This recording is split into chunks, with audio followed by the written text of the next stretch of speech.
Belajar tentang ikhlas niat, yaitu menginginkan semakin dekat seorang hamba kepada Allah Subhanahu wa taala. Itu tanda ibadahnya baik ya. Semakin hari semakin baik, semakin hari semakin dekat.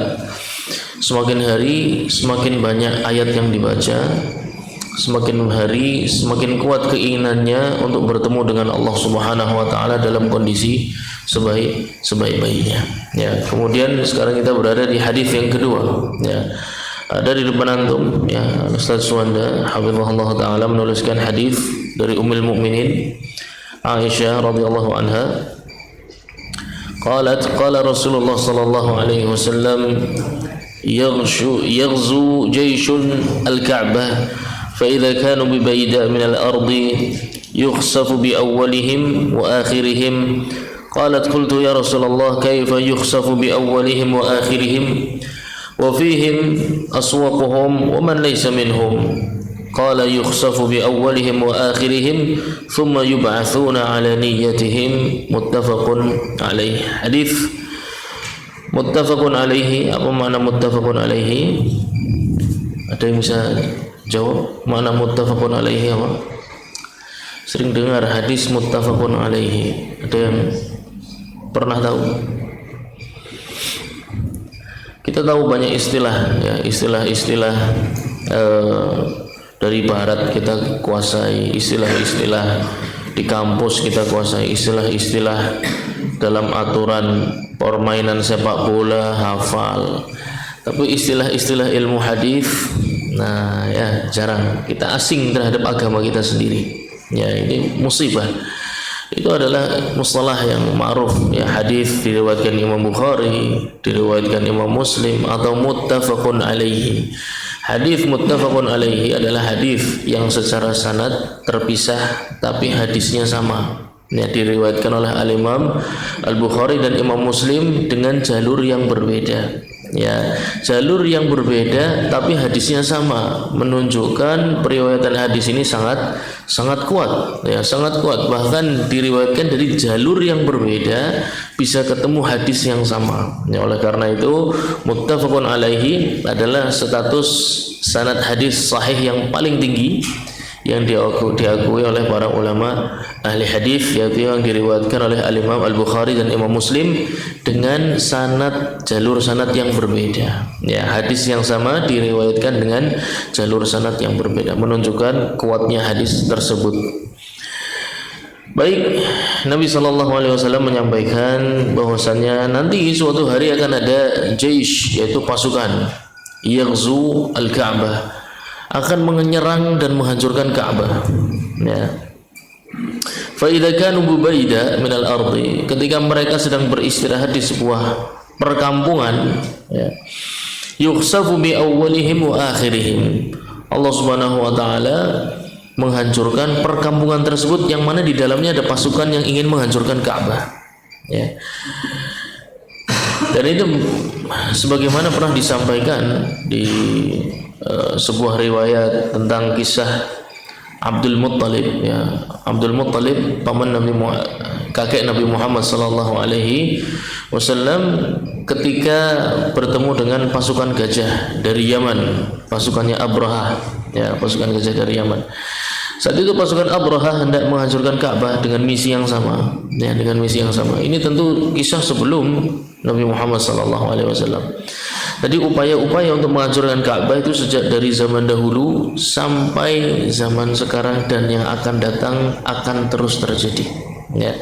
Tapi Abdul Muttalib tidak pernah takut Ka'bah akan dihancurkan ya. Walil Ka'bah rabbuha, kata Abdul Muttalib ya, ketika Abraha datang dengan pasukan gajahnya, kamu tidak takut saya hancurkan Tuhanmu Ka'bah gitu. Dan Abdul Muttalib sama sekali tidak takut. Kalau saya itu urusannya cuma dengan onta-onta saja, adapun Ka'bah sudah ada Robnya sendiri ya, yang akan menjaganya. Silahkan kalau ingin coba ya. Maka pasukan Abraha berusaha untuk menyerang Ka'bah, dan antum tahu sendiri kisahnya di surat Al-Fil, di surat Al-Fil ya. Kata Nabi sallallahu alaihi wasallam, nanti pun akan terjadi lagi pasukan yang memiliki niat yang sama untuk menghancurkan Ka'bah, dan itu sangat zahir ya. Antum tahu kisah Bani Israel, ya, yang sekarang sedang mencoba mengakuisisi negeri Palestina, dan merupakan misi terbesar mereka bukan hanya Palestina tapi juga termasuk Mekah dan Madinah. Ya, mereka akan memperluas serangan-serangan mereka sampai ke Jazirah Arabia. Ketika pasukan itu, yang nanti kata Nabi Sallallahu Alaihi Wasallam ada pasukan yang akan menghancurkan Ka'bah, sedang istirahat di sebuah pemukiman, maka Allah Subhanahu Wa Taala menghancurkan pasukan tersebut beserta seluruh penduduk pemukiman tersebut. Ya. Lalu Ummul Mukminin Aisyah radhiyallahu anha bertanya, loh kok bisa ya Rasulullah? Kenapa yang dihancurkan tidak pasukannya saja? Kenapa harus dengan penduduk kaum tersebut? Ya. Wa fihim aswaquhum, kan di sana ada orang yang cuma sekedar numpang dagang di pasar. Ya, masa juga dihancurkan oleh Allah Subhanahu wa taala hanya karena ada pasukan tersebut. Ya. Di sana juga ada orang-orang yang tidak bersalah di rumah, ibu-ibu, anak-anak. Masa juga dihancurkan Allah Subhanahu wa taala. Ya. Lalu dijawab oleh Rasulullah Muhammad sallallahu alaihi wasallam, qala yukhsafu bi awwalihim wa akhirihim thumma yub'atsuna ala niyatihim. Jangan khawatir, ya. Meskipun mereka dihancurkan secara bersamaan, nanti akan dibangkitkan oleh Allah Subhanahu wa taala dan diukur sesuai dengan perbuatannya masing-masing, ya. Hadis ini memiliki banyak faedah. Yang pertama, seorang hamba, ya, yang secara fisik perbuatannya nampak sama di hadapan Allah Subhanahu wa taala, belum tentu nilainya sama. Contohnya beribadah, ya. Semua yang tadi Masya Allah tabarakallah masjid penuh dengan musallin, ya, orang-orang yang menunaikan salat berjamaah, salatul maghrib. Akan tapi hadis ini menunjukkan meskipun sama kelihatannya secara fisik, belum tentu mereka nilainya sama di hadapan Allah Subhanahu wa taala. Nanti akan di hadis berikutnya akan dijelaskan apa yang membedakan orang-orang yang secara fisik sama-sama salat, sama-sama puasa, ya. Akan tapi nilainya berbeda di hadapan Allah Subhanahu wa taala. Itu yang pertama. Yang kedua, kaum tersebut juga dihancurkan Allah Subhanahu wa taala. Kata para ulama, ada kemungkinan, ya, orang-orang yang ingin menghancurkan Ka'bah itu orang-orang yang fasik, ahli maksiat, ya. Dan kita pun sebenarnya tinggal di zaman yang mirip dengan zaman itu, ya. Kita pun tinggal dengan dan hidup bersama dengan orang-orang yang bermacam-macam, ya. Di tempat kita tinggal, di kampung kita tinggal, itu enggak semuanya orang baik. Ada juga orang-orang fasik, ada juga orang-orang ahli maksiat, ya. Dan terhadap ahli maksiat, nah, itu nggak bisa kita hindari, ya. Kehidupan kita bersama ahli maksiat, orang-orang fasik itu tidak bisa dihindari, ya. Di dunia ini memang wa ana aktsaran nasi la fasikun wa inna aktsaran nasi la fasikun, kata Allah Subhanahu wa taala, kebanyakan manusia justru orang yang fasik, kebanyakan tuh orang yang buruk, ya, orang yang fasik. Jadi nggak bisa dihindari kita tinggal di sebuah lingkungan kemudian ada orang fasik di sana. Yang menjadi problem adalah bagaimana sikap kita terhadap mereka. Itu yang menjadi pembahasan, ya, menjadi pembahasan. Kalau ada orang fasik di lingkungan kita, apa yang harus kita lakukan? Ya, kemungkinannya ada dua, ya. Yang pertama, kita ridha terhadap maksiat atau kefasikan tersebut. Yang kedua, kita inkar, kita mengingkari kefasikan tersebut. Kemungkinannya cuma dua, ya. Dan ridha kepada kefasikan itu bisa dengan dua hal. Yang pertama dengan ta'awun atau mendukung. Yang kedua dengan diam, ya. Jadi ridha kepada maksiat, kepada kefasikan itu bisa dengan dua hal. Yang pertama dengan ta'awun, yang kedua dengan diam, ya. Dengan ta'awun contohnya apa? Ya. Sekarang kemaksiatan yang sangat-sangat tersebar adalah pornografi, ya. Pornografi, perzinahan, ya, mengumbar syahwat, hawa nafsu, itu tersebar di mana-mana. Salah satu bentuk ridha terhadap pornografi Ya, salah satu bentuk ridha terhadap pornografi dengan ta'awun adalah berpakaian dengan pakaian yang mengumbar syahwat. Ya. Jadi orang-orang baik laki-laki maupun wanita sama, laki-laki pun punya aurat. Ya, laki-laki pun punya aurat yang bisa memancing syahwat wanita. Wanita pun punya aurat yang bisa memancing syahwat laki-laki. Ya. Orang-orang yang tidak menutup auratnya dengan baik, ya, dan cenderung menunjukkan bagian tubuhnya yang bisa mengundang hawa nafsu, ya, itu adalah bagian dari ridha terhadap perbuatan maksiat yang namanya perzinahan dan pornografi. Meskipun mereka tidak melakukan, ya, meskipun mereka bukan pezina, meskipun mereka bukan pelaku pornografi, tapi itu merupakan ta'awun, tolong menolong, ya, tolong menolong dalam keburukan, sehingga pornografi itu yang tadinya hanya ada di layar-layar handphone ataupun komputer menjadi nyata di lingkungan-lingkungan kita. Ya. Kalau ada orang-orang di sekitar kita yang berpakaian yang seronok, ya, ketat, memancing syahwat, itu tidak boleh dilihat. Ya. Kalau kita menikmati melihat itu, berarti sama juga ridha dengan perbuatan maksiat. Ya. Persis seperti orang-orang yang dihancurkan Allah Subhanahu wa taala bersama orang-orang yang fasik. Ya. Jadi menjadi orang fasik itu tidak hanya dengan menjadi pelakunya, bisa jadi juga hanya sekedar diam, ya, atau menikmati melihatnya. Ya. Handphone, ya, sekarang konten di handphone luar biasa banyak, pornografi di sana luar biasa marak. Ya. Kalau kita menonton konten-konten yang seperti itu dan menikmatinya, berarti kita mendukung pornografi meskipun kita tidak melakukannya. Ya. Ar-radhi bil ma'asi, kata Syekhul Islam Ibnu Taimiyah, orang yang ridha dengan maksiat itu seperti pelakunya sama. Ya. Pelaku dosa tersebut mendapatkan manfaat duniawi, ya. Sedangkan kalau dari kita ada yang menikmati konten-konten yang porno seperti itu, pornografi, maka dunia tidak kita dapatkan, azab kubur dan azab akhirat sedang menanti. Ya. Maka perhatikan orang-orang di sekitar kita yang tinggal bersama kita. Jangan sampai kita menjadi pendukung mereka dengan menikmati apa yang mereka lakukan, ya. Dengan mendukung, yaitu tadi, ya, melakukan perbuatan yang dilakukan. Kemudian contoh lagi, ya, keburukan-keburukan yang ada di masyarakat.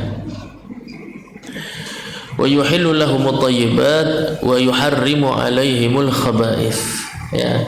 Para nabi, para rasul salawatullahi alaihim itu semua diutus Allah Subhanahu wa taala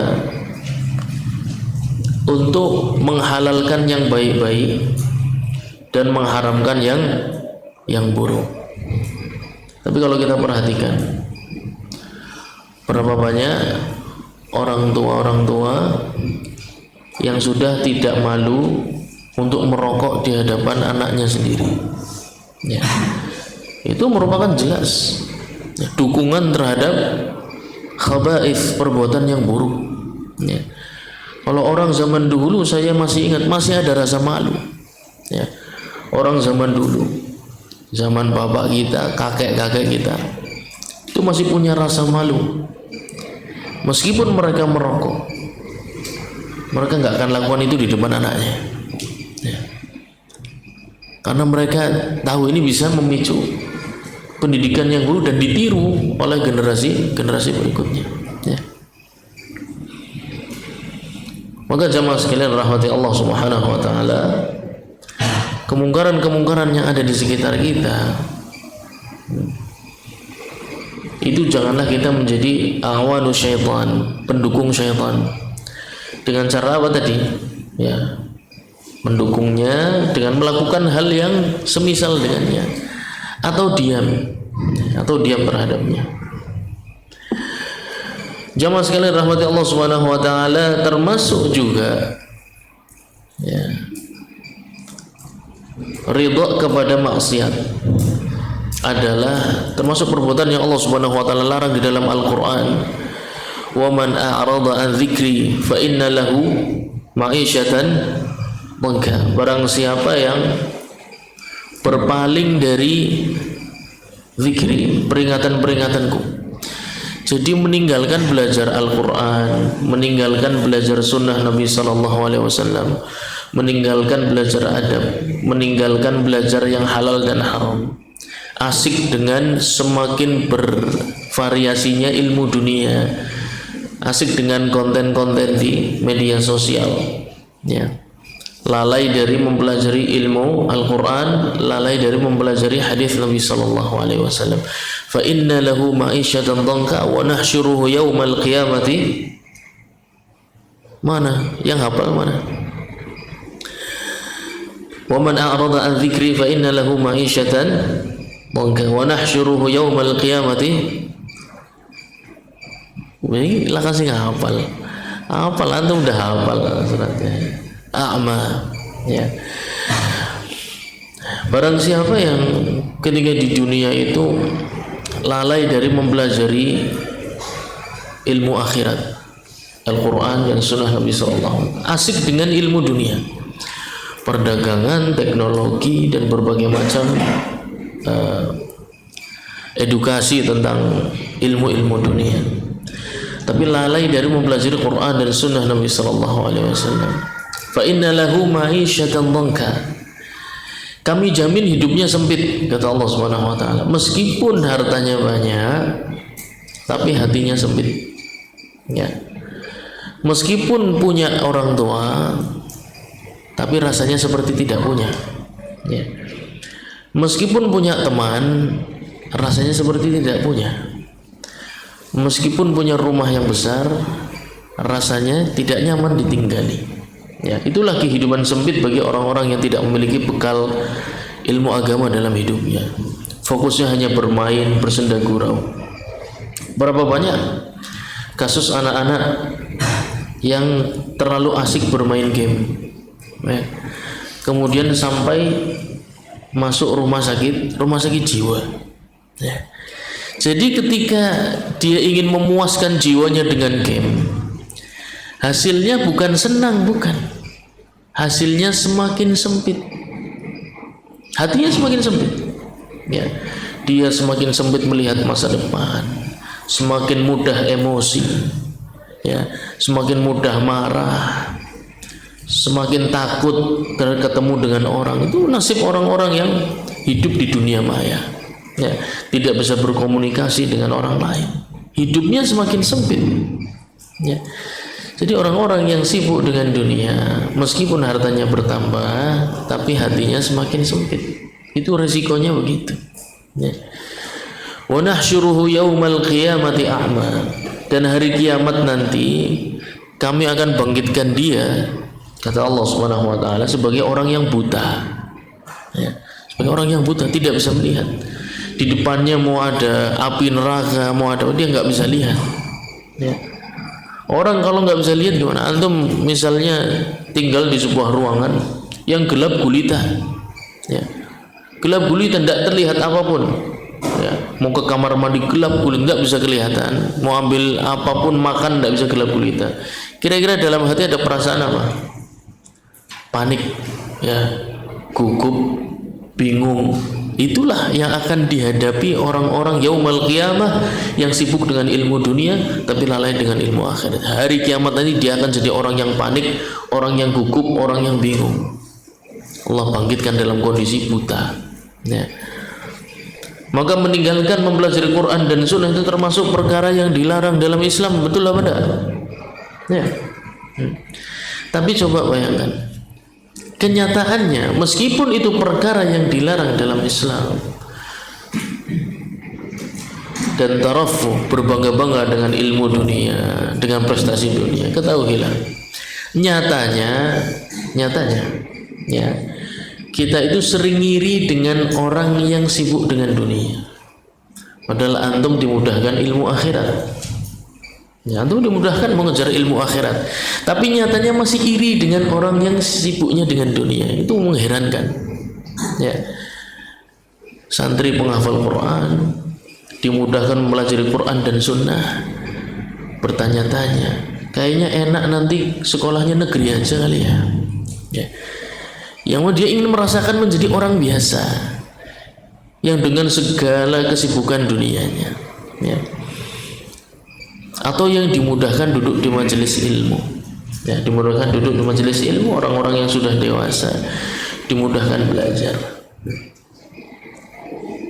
tapi kagumnya masih sangat tinggi kepada orang-orang yang prestasi dunianya tinggi. Oh, masya Allah, itu pemilik hotel bintang 5, ya, itu pemilik gedung ini, itu pemilik bisnis ini. Kagumnya luar biasa dengan para ahli dunia, padahal dia menjadi anggota majelis ilmu. Itu merupakan hal yang aneh, dan itu sebenarnya sudah diabadikan Allah Subhanahu wa taala, ya. Di surat Al-Qasas, ya, di surat Al-Qasas ketika bicara tentang Qarun, ya. Di surat Al-Qasas Allah Subhanahu wa taala berfirman, "Fa kharaja 'ala qaumihi fi zinatihi." Qarun itu orang yang Allah Subhanahu wa taala bukakan pintu-pintu dunia sangat luas. Orang super kaya. Ya, di zamannya. Super kaya, super berkuasa, sangat banyak hartanya. Dan suatu hari keluar dari rumahnya dengan seluruh harta yang dia miliki. Ya. Keluar semua kemewahannya, dia keluarkan semua. Qala alladhina yuriduna al-hayata ad-dunya ya laita lana mithla ma utiya Qarun innahu ladzu hazzin azim. Ya. Maka ketika melihat Qarun yang super kaya ini, orang-orang yang cinta dunianya sangat tinggi itu kagum. Ya. Kagum dan mengatakan, ya laita lana, seandainya saya seperti Qarun, ya, punya uang banyak, pemilik ini, pemilik itu. Seandainya saya seperti Qarun, sukses, ya, mendirikan ini, mendirikan itu, ya, punya segala yang diinginkan. Innahu ladzu hazzin azim. Mereka mengatakan Qarun ini orang yang sangat beruntung. Ya. Itulah orang-orang yang cinta dunianya terlalu tinggi. Ya.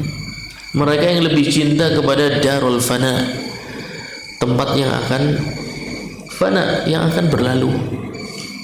Dan mereka tidak cinta kepada darul baqa, tempat yang abadi. Ya. Maka Allah Subhanahu wa taala tidak ingin kita kagum kepada ahlud dunia. Wala ta'du 'ainaka anhum turidu zinatal hayatid dunia. Ya. Jangan lepaskan pandanganmu kepada mereka-mereka ahli dunia. Jangan pengen, ya. Jangan kagum. Carilah dunia seperti yang kamu butuhkan. Kamu tidak butuh menjadi seperti orang lain. Ya. Karena itu prestasi yang tidak ada habisnya. Prestasi dunia orang lain adalah kemewahan yang tidak ada ujungnya bagi kita. Ya. Jangan kagum terhadap prestasi dunia seseorang dan jangan ingin menjadi seperti seseorang. Ambil dunia yang antum butuhkan. Ya. Ambil dari dunia ini yang cocok untuk anda, tapi jangan jadikan anda seperti orang lain. Ya. Wala tuti' man aghfalna qalbahu an dzikrina walam yurid illal hayatad dunya. Jangan ikuti, jangan taati orang-orang yang hatinya lalai dari mengingat kami. Setiap hari pikirannya hanya dunia. Ya. Jangan ikuti orang-orang seperti itu. Meninggalkan ilmu, jauh dari sunnah Nabi sallallahu alaihi wasallam. Hartanya banyak, kemewahannya luar biasa, status sosialnya tinggi. Ya, dihormati di mana-mana. Tapi ma'al asaf, masalah wudhu saja mungkin belum sempurna. Ya. Sekarang kita akan tanya, ya, tentang wudhu. Batas wudhu di anggota badan yang namanya wajah, Ya. Wajah ini merupakan anggota wudhu yang harus dibasuh atau diusap? Dibasuh atau diusap? Dibasuh atau diusap tuh masih beda pendapat coba. Ini masalah antum wudu sudah berapa tahun? Tidak bisa menjawab yang yakin, jawab yang yakin dong. Tidak boleh salah, itu tidak mungkin salah itu. Yang satu benar, yang satu nggak mungkin dua-duanya benar, nggak mungkin. Ya. Wajah itu dibasuh atau diusap? Suaranya alon-alon nemen sih. Dibasuh. Nggak, itu perbuatan antum sendiri, kenapa ragu? Dibasuh. Ya, apa keraguannya? Pertanyaan berikutnya, kenapa nggak diusap?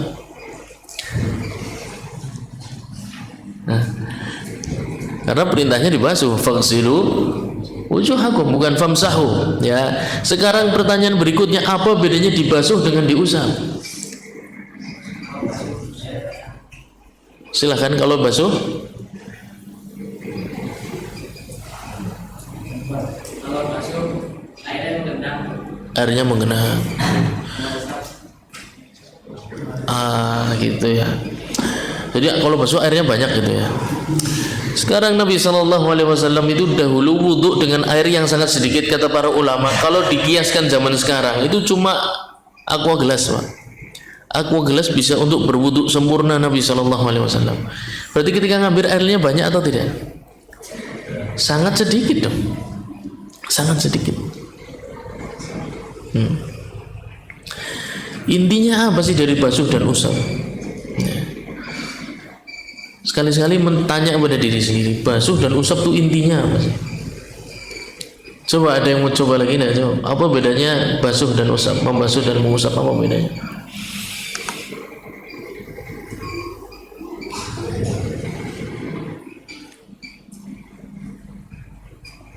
Iya, Fakhri. kalau Sekedar di lepet-lepet. Kalau basuh diratakan, hampir sudah dekat.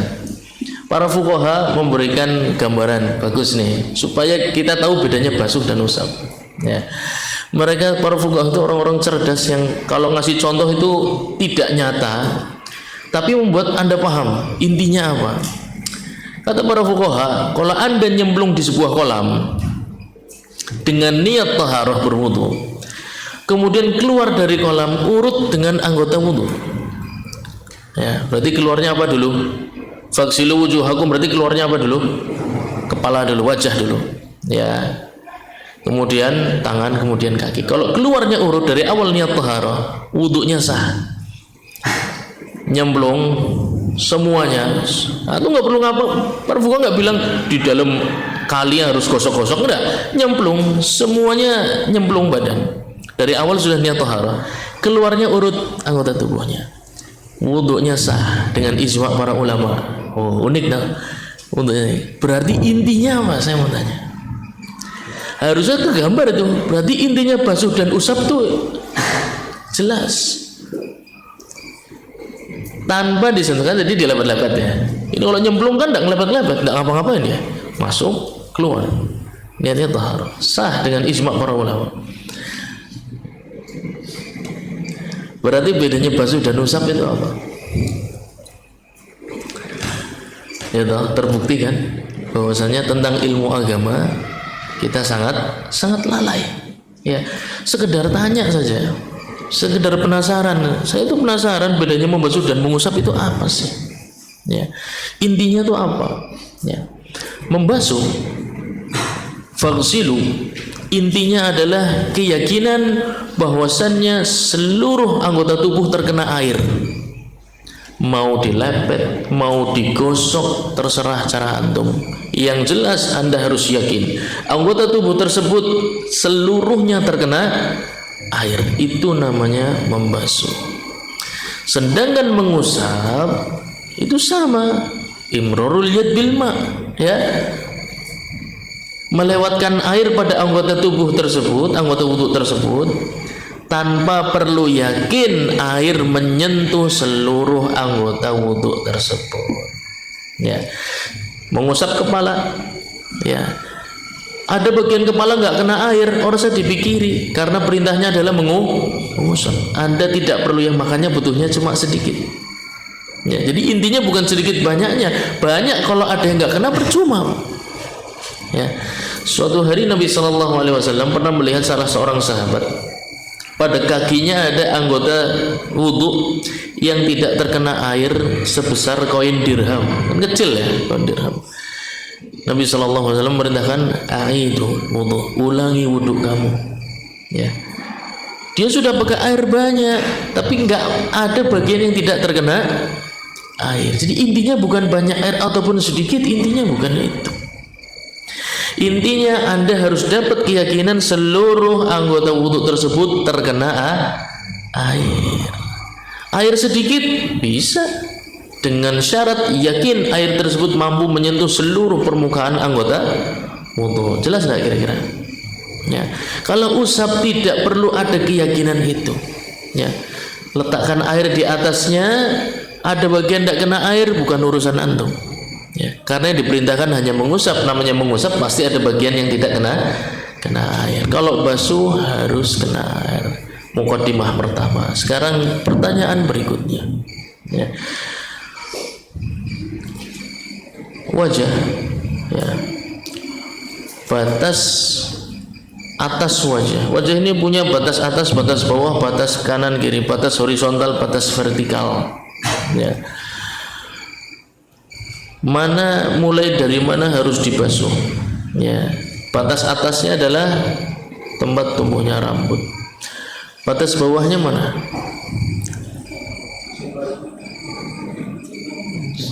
Ya kalau nggak punya jenggot gimana? Hah? Dagu, bagus. Ya, al-lahyaini wadz-dzaqan. Lahyaini ini tulang rahang. Ya, lahyaini kedua tulang rahang. Wadz-dzaqan, dzaqan itu tempat bertemunya dua tulang rahang, dan kulit yang menempel di sana adalah anggota wudu. Ya. Itu batas atas. Batas atasnya mana? Hah?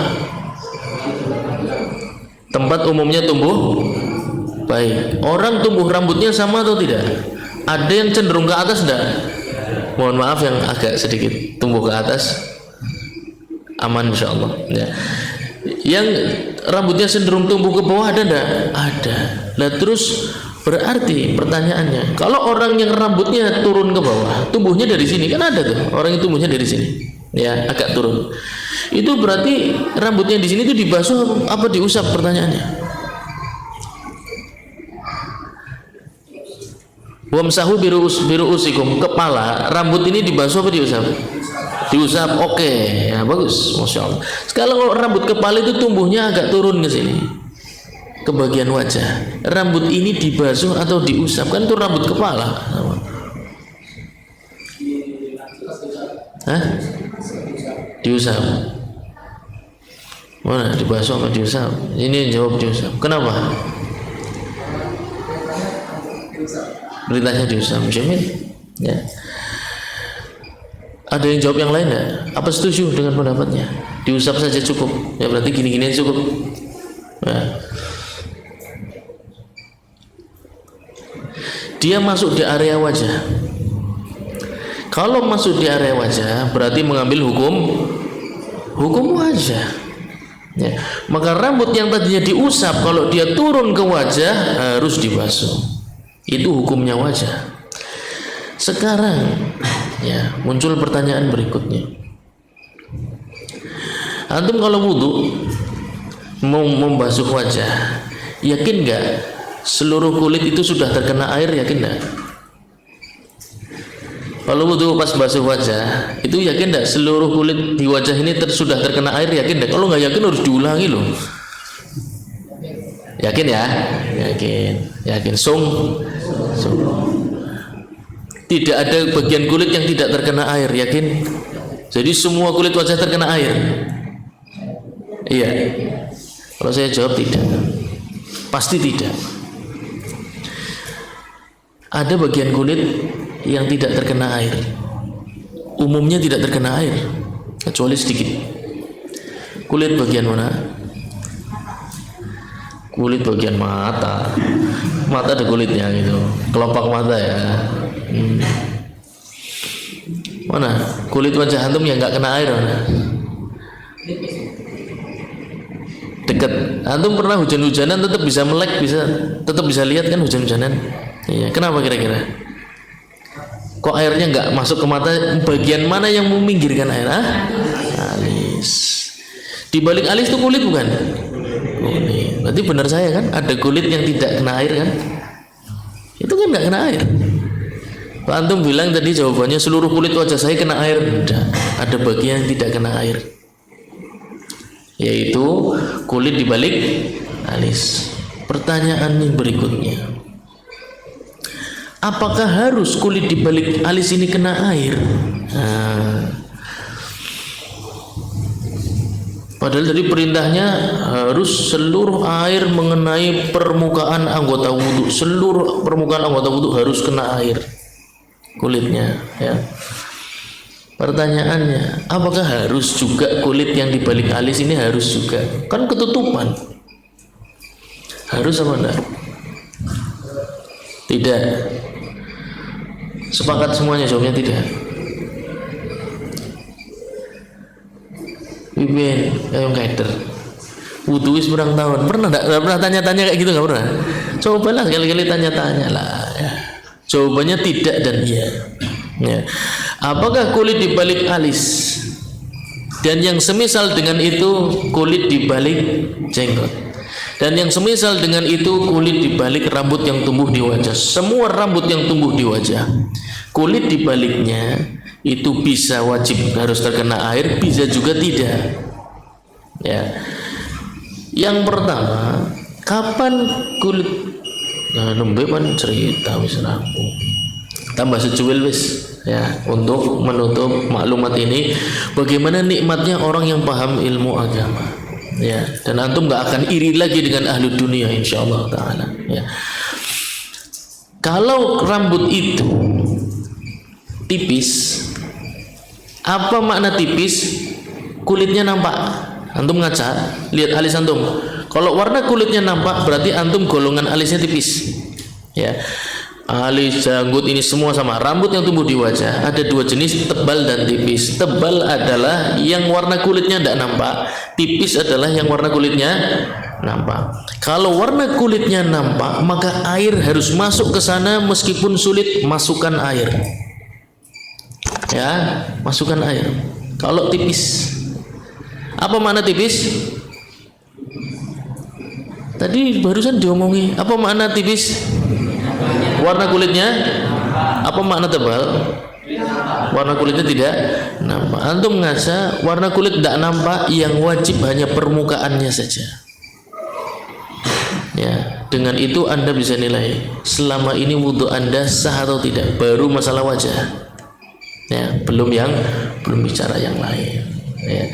Itu betapa luar biasanya ilmu agama. Kalau antum mau menikmati itu, masuk ke sana, insyaallah taala hati yang iri dengan dunia orang lain insyaallah perlahan-lahan akan terkikis. Ya.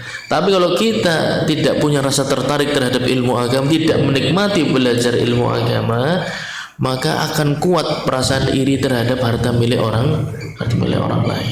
Ya, maka tinggalkanlah rasa iri terhadap hartanya Qarun, baik zaman dulu maupun zaman sekarang, dan mulailah mendekat kepada ilmu agama. Insyaallah taala itu akan mengikis rasa iri terhadap harta milik orang lain. Kita cukupkan majelis kita, insyaallah sambung di pertemuan yang akan datang. Subhanakallahumma wa bihamdika asyhadu an la ilaha illa anta astaghfiruka wa atubu ilaik. Wassalamualaikum warahmatullahi wabarakatuh.